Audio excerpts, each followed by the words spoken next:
kinds of solutions to the housing affordability crisis are being bandied about right now, from clamping down on lending to investors to allowing first home buyers to potentially access their super to get together a deposit. Well, Prime Minister Malcolm Turnbull has made clear that supply, building more dwellings, is key to improving the situation. 80% of new homes and renovations in Australia are completed by a member of the HIA, the Housing Industry Association. So for more on what the residential building industry thinks about all of this, we are joined live from the HIA Sydney Home Show by the HIA's New South Wales Executive Director, David Baird.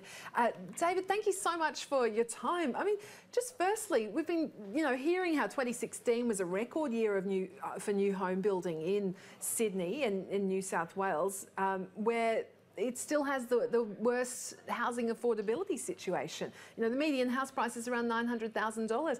So why hasn't that record level of development helped ease the affordability problem? Well, first of all, Roddy, welcome to the HIA Sydney Home Show. And to answer your question, when I first started with the HIA, was back in about 2009, we were struggling to build 24,000 homes. And we had a real crisis on our hands where we weren't keeping up with supply, we weren't meeting underlying demand. And even though that started to improve around 2013, we had a decade of undersupply. So we've really only built at a rate above 50,000 homes per annum for 2 years of the last 4. And so we're really still in catch-up over that decade-long sort of housing recession, if you like. So that's one of the reasons. Until you actually can meet underlying demand and the supply matches that demand, you're not going to see a significant improvement in affordability. Tell us, David, do you therefore see that the encouragement of Malcolm Turnbull to say, right, well, just catch up faster, is that an easy do? No, it's not. It's not an easy thing to do at all. And as many people have said, and people are probably getting sick of hearing, there's no silver bullet to affordability or the supply issue. But what we do need to do is make sure that there's plenty of build-ready land available. That's one of the key issues, to make sure that we're starting to identify and deal with the costs of bringing property to the market.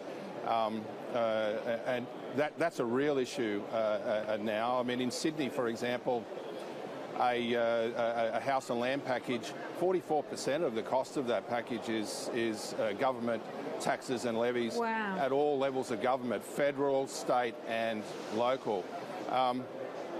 So that's something that really needs to be addressed and properly assessed. Equally, making sure that we help people into the market. I think the shorter term focus is going to have to be to try and support first home buyers into this market.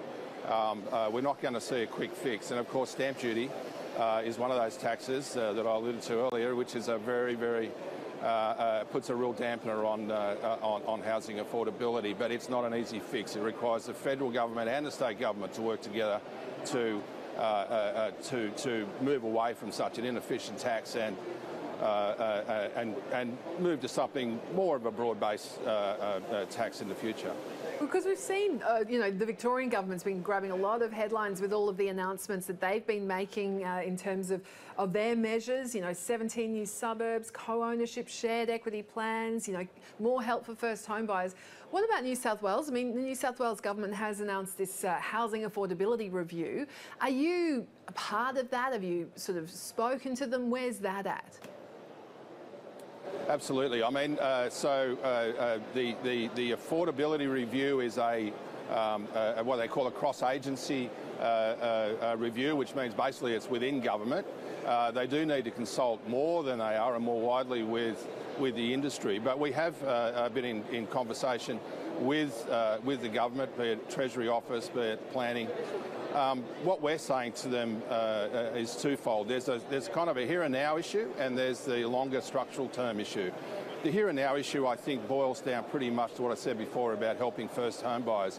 In New South Wales, the measures which included a grant and a stamp duty concession have never kept pace with the increase in price in Sydney. So they've always been lagging behind. So what we find in New South Wales is you've got 8% of owner-occupier loans are for first home buyers, compared to 15% in Victoria and Queensland, and indeed 25%, well, close to 25% in Western Australia. So we're well behind in New South Wales. So something needs to be done there, and probably the best thing that can be done is to provide a stamp duty concession, or indeed a full exemption up to around $750,000. That would be a really good thing and help people get into the market. As for the shared equity schemes that you mentioned, there is quite a successful one called Keystart in Western Australia. That's worth looking at to see if something could be applied in New South Wales, but they do have some history, and they're not necessarily the panacea that they seem to be. David, the HIA, your show looks like it's absolutely booming. We better let you get back to it.